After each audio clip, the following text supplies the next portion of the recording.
Hi, welcome to Atomic Structure Review Part 1. My name is Dr. English, and today we're going to be looking at an overview of atomic structure. Specifically, we're going to be looking at the composition of the atom, a review of subatomic particles, Rutherford's Gold Foil Experiment, atomic structure concepts review with a metallic element, and then atomic structure concept review with a non-metallic element. So let's start with the basics. Elements are composed of atoms. 3 subatomic particles make up an atom. They are protons, neutrons, and electrons. Now the charge on a proton is positive charge. The charge on a neutron is neutral, so we're just going to put in a 0. And the charge on an electron is negative. Now there is reference table O in your reference tables that can help you a little bit if you forget the different types of subatomic particles and the overall charge. For example, the proton is listed right here, and the charge on a proton is +1. The neutron is listed right here, so N for neutron. And if you notice down here, there's a 0, so that basically means that it's neutral. And then an electron has a negative charge. Now the particle that is associated with an electron is a beta particle. And if you remember back from nuclear chemistry, a beta particle is just a high-speed electron. And that's where we get our -1 right here. So protons, neutrons, and electrons. Protons and neutrons are found in the nucleus. That is where they are found. And the electrons are found outside the nucleus. When we look at relative sizes of these subatomic particles, you'll notice from this little diagram down here, protons and neutrons, while very, very small, are approximately equal in mass, while electrons are much, much smaller. So again, protons and neutrons, roughly the same mass. Electrons, much smaller. Now let's talk about the Rutherford Gold Foil Experiment. So here's Ernest Rutherford right here, and basically what he took is he took a radioactive source in a lead box, and he had a tiny little hole coming out of this box. And what he did was the alpha particles that came out of this box went straight forward and they hit this thin gold foil. When they hit the thin gold foil, they did a couple of things. Some of the alpha particles, which are pretty chunky particles, went directly through the gold foil and hit this space over on the side, lighting up this little screen. Some, though, didn't do exactly what Rutherford thought it was going to do, hit the thin gold foil and actually deflected off. Now, alpha particles are positively charged particles. When they hit the gold foil and actually were repelled by the gold foil, Rutherford drew a couple of conclusions based on his results of this particular experiment. The first one is that mass is located in a small, dense nucleus. The second one was that the nucleus is positively charged, and he figured out that by these deflections off the thin gold foil, because the alpha particles are positively charged, so if they were deflecting them, that means there must have been something inside these atoms that was also positively charged. And then finally, the atom is mostly empty space, because for the most part, these alpha particles were going straight through the gold foil and hitting the other side. So when you think about this, all Rutherford knew is that there was a nucleus in the center, and that most of this space around the atom, if we were to put up like a in general spot right here, in general a circle right here, most of this space over here was empty space. So the nucleus was going to be positively charged. The mass is located in a small, dense nucleus, and the atom surrounding this nucleus is mostly empty space. So empty space surrounding this nucleus. And this is by no means to scale. The nucleus is extremely small inside of an atom compared to the space surrounding it. So now what I'd like to do is just to review some general atomic structure concepts. So let's consider the element potassium. The symbol for potassium is K. The first question that we're going to ask is how many protons does potassium contain? Well, we can go down here, and this is an image that is taken off of your reference table. The atomic number for potassium is 19, and if you recall, atomic number always equals the number of protons. So how many protons? 19. What's the atomic mass? This number up here on your reference table is the mass number. So I'm going to round this to the nearest whole number for right now. We're going to say the atomic mass is 39. Now, how many neutrons does this contain? Well, remember, to figure out atomic mass is protons plus neutrons.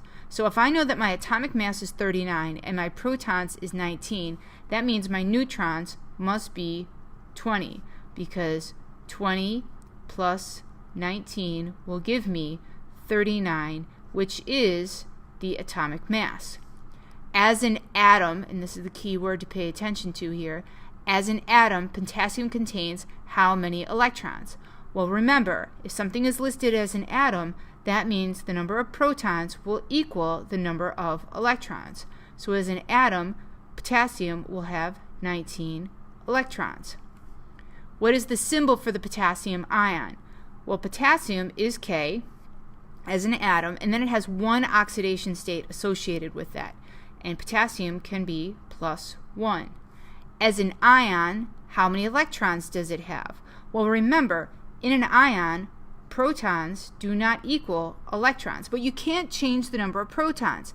If you change the number of protons, you change the element. So if I know that my protons are 19, and this is a +1 charge, and I can't touch them, that means the number of electrons that I'm going to have is 18 electrons. Why does it have a positive charge as an ion?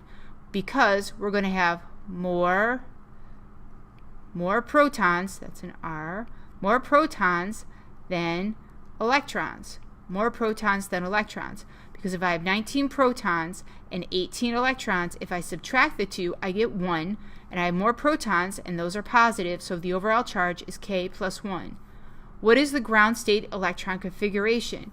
Well, again, we go to our periodic table, and we look at the ground state electron configuration, and it is listed as 2, 8, 8, 1. How many filled shells does it have? Well, if we look at this, we're going to see with this 2881, to figure this out, we're going to use the formula 2n squared. So in the first shell, I could have a maximum. So for the first shell, 1 squared is 2 times 2. So in the first shell, I can have 2 electrons max. In the second shell, so that's going to put a 2 in for the second shell, that's 2 squared is 4 times 2, that's 8. In the third shell, I'm going to have 2, 3, 2. 3 squared is 9 times 2 is 18.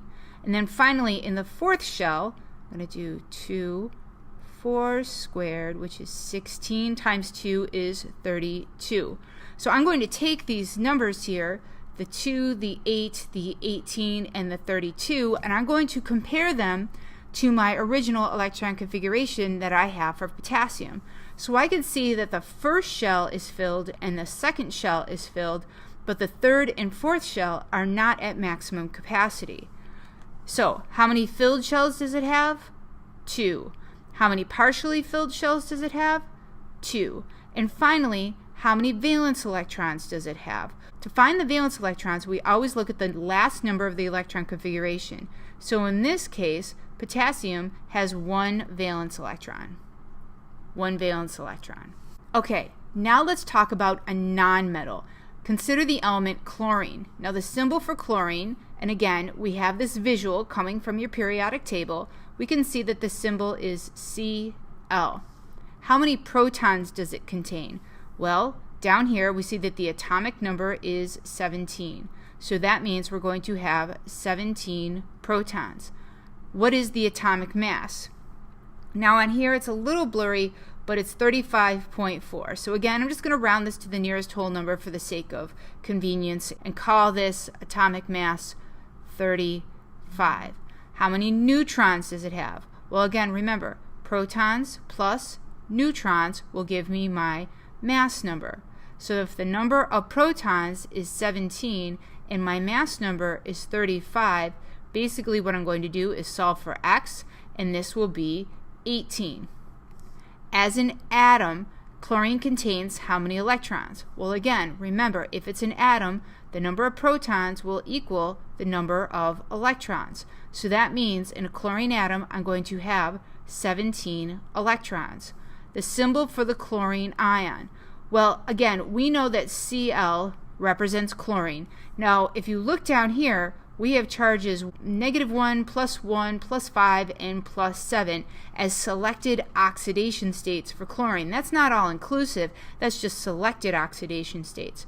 But because ultimately we're going to see that the electron configuration is 287, chlorine as a nonmetal is more apt to gain electrons than lose them. So the most common charge that is associated with chlorine is going to be -1, because it's much easier for chlorine to gain one more electron and get a full octet in its outermost shell than to lose 1 or 5 or 7. These will be used later on, but for right now we're going to say that the most common charge that we associate with chlorine is -1. As an ion, how many electrons does it have? Well, again, remember, protons do not equal electrons when we're talking about ions, and you can't change the number of protons. So we have 17 positive protons. That means we're going to have 18 electrons. So why does it have a negative charge as an ion? Because we're going to have more electrons than protons. Protons can't change. So the difference between 17 and 18 is 1. I have one more electron than proton, so the overall charge is -1. What is the ground state electron configuration of chlorine? So we're going to consider it an atom and say that based off of our information on our periodic table, it is going to be 2, 8, 7. How many filled shells does it have? Well, if you remember from the previous slide, we said in the first shell you can have a maximum of 2 electrons. In the second shell, we can have a maximum of 8 electrons. In the third shell, you can have a maximum of 18 electrons. And since we only have 3 shells right here, we're going to stop right there. So we can see based off of here that the first shell and the second shell is filled, but not the third shell. So how many filled shells does it have? 2. How many partially filled shells does it have?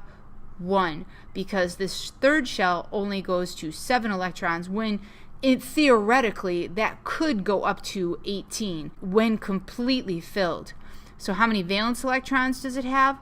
Again, we look at the last number in the electron configuration, which is 7. So this has 7 valence electrons. So what did you learn in this brief review of atomic structure? We went over the composition of the atom. We did a little review of subatomic particles. We talked briefly about the gold foil experiment. We looked at atomic structure concepts review with a metal. And then finally, we talked about atomic structure concept review with a nonmetal. Need more help? Feel free to contact me. Have a great day.